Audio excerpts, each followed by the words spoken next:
Comme c'est une industrie à cycle très très lent, les 20 ans d'hésitation qu'on a eus, on ne les rattrapera pas. Ce qui veut dire qu'on va en payer partiellement le prix, ça va être plus dur de renouveler le parc à cause de ça. Et comme l'énergie, c'est l'accès au confort social, quelque part, ça veut dire qu'on va en payer le prix.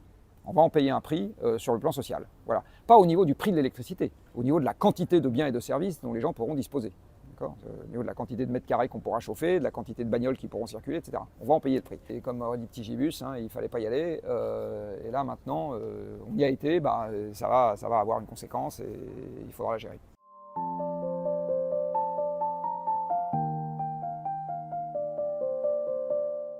Quand vous regardez l'adhésion des Européens au nucléaire, derrière le début de la guerre en Ukraine, ça a pris 10 à 20 points dans tous les pays européens, y compris tout un tas de pays où je suis un sombre inconnu, donc je suis sûr que je ne suis absolument pour rien. Donc ça, on le doit vraiment à Poutine.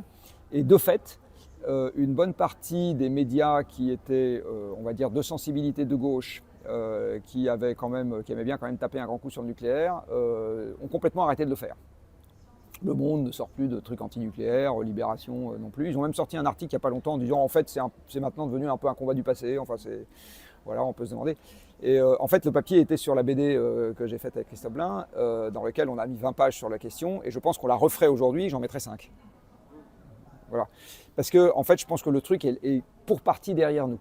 Aujourd'hui on est tombé dans des problèmes pratiques. Est-ce qu'on a les gens pour faire est-ce que c'est mieux de faire ça plutôt que des éoliennes? Mais on est plus vraiment. Alors, il y a toujours un noyau d'irréductibles, puisqu'on est en Gaule, d'un côté comme de l'autre, du côté pro comme du côté anti, mais globalement, il y a une fraction plus importante de la population qui dit soyons pragmatiques, on prend l'un et l'autre dans des proportions qui dépendent des gens qu'on a, des emplacements qu'on a, du fait qu'on préfère les chauves-souris ou qu'on préfère réchauffer les rivières. Enfin voilà, on regarde tout ça et on discute de façon un peu pratique. Moi, c'est le sentiment que j'ai aujourd'hui. Et alors que les médias venaient essentiellement me chercher là-dessus jusqu'à il y a 2 ans, là maintenant, ils viennent essentiellement plus me poser la moindre question sur le sujet. Donc j'interprète aussi ça comme le fait que ça intéresse moins de monde. C'est moins devenu un sujet pour monter sur la table et s'envoyer des noms d'oiseaux à la figure. Alors maintenant, est-ce que ça veut dire qu'on appuie sur le bouton reset et c'est comme s'il ne s'était rien passé? Non, parce que comme c'est une industrie à cycle très très lent, les 20 ans d'hésitation qu'on a eus, on ne les rattrapera pas. Ce qui veut dire qu'on va en payer partiellement le prix. Ça va être plus dur de renouveler le parc à cause de ça. Et comme l'énergie, c'est l'accès au confort social, quelque part, ça veut dire qu'on va en payer le prix. On va en payer un prix sur le plan social. Voilà. Pas au niveau du prix de l'électricité, au niveau de la quantité de biens et de services dont les gens pourront disposer. Au niveau de la quantité de mètres carrés qu'on pourra chauffer, de la quantité de bagnoles qui pourront circuler, etc. On va en payer le prix. Et comme aurait dit Petit Gibus, il ne fallait pas y aller. Et là, maintenant, on y a été, ça va avoir une conséquence et il faudra la gérer.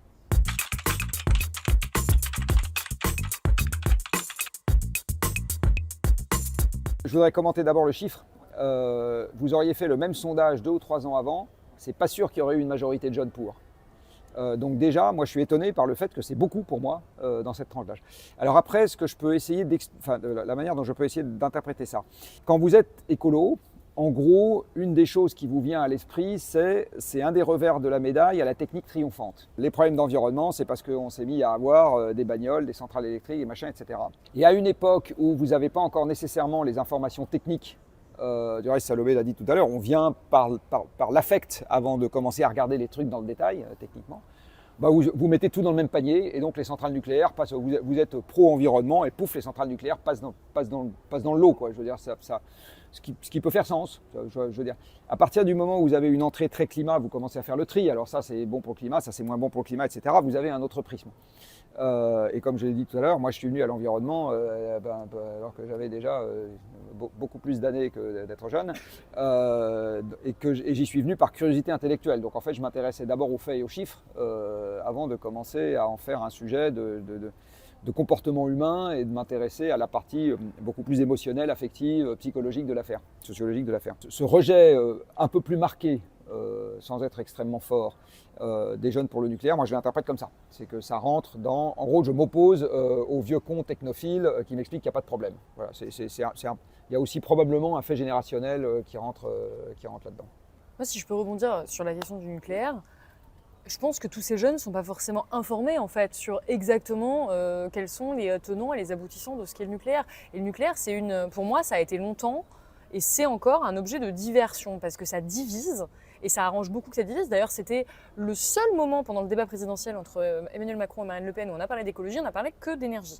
Comme si c'était le seul sujet de l'écologie, alors que c'est effectivement un sujet important parmi de très nombreux autres où il faut faire des choix, où il faut qu'on arrive à décider collectivement de voilà, comment on arrive à faire ça ou ça. Mais vous n'entendez pas les mêmes débats avec en tout cas ce niveau de tension sur les types de bateaux, les chalutiers qui vont faire de la surpêche, qui a des conséquences extrêmement néfastes pour nous toutes et tous. Et bien sûr qu'il faut avoir des débats là-dessus, mais pendant peut-être plusieurs années, on avait complètement catalysé toute la question écologique qui est très large, on rappelle quand même, 9 limites planétaires, le climat est une d'entre elles, avec énormément de domaines auxquels on doit s'intéresser. On avait réduit ça à la question uniquement du nucléaire, alors que c'est une parmi d'autres, et je pense que quand on s'exprime dessus, évidemment, il faut essayer de connaître le sujet, et c'est un sujet qui est qui est quand même extrêmement complexe. Si je peux me permettre, les médias ont une responsabilité là-dedans. Parce que moi, encore une fois, pendant de très nombreuses années, je m'intéressais au climat, au pétrole, aux conséquences du changement climatique sur la etc., et au nucléaire. Et on venait me chercher que là-dessus. Mais bon, moi, ça fait quand même partie d'une stratégie. Parce que ça fait globale. partie des sujets qui font le buzz. Quand on voit des gens s'empailler, ça fait le buzz. Et une anecdote parmi d'autres, la première fois que je suis passé à la matinale de France Culture, invité par M. Guillaume Erner à l'époque, quand Sarah Chef m'a contacté en disant « Est-ce que vous voulez passer ?» Je disais « Bien volontiers, mais je ne veux pas parler que de nucléaire. » Ça me saoule, donc je veux bien, mais vous ne me posez pas de questions sur le nucléaire plus de 20% ou 25% du temps d'antenne, parce que sinon je trouverais ça désagréable. Et Erner, 30 secondes avant de prendre l'antenne, me regarde avec un petit sourire narquois et me fait « Alors je vous préviens, la première question que je vais vous poser, c'est pourquoi vous ne voulez pas parler de nucléaire ?» Bon, et là-dessus, je suis rentré en mode grognon que je n'ai pas quitté. Ils organisaient aussi délibérément, une partie des journalistes, je ne vais pas dire la polémique, mais parce que les trucs clivants qui tiennent en peu de temps, on est pour, on est contre, c'est blanc, c'est noir, etc., c'est quand même des formats qu'ils aiment bien. En tout cas, sur beaucoup de questions écologiques, c'est plus compliqué que pour ou contre. Et ça a beaucoup changé, incidemment, avec les formats longs diffusés sur les réseaux sociaux.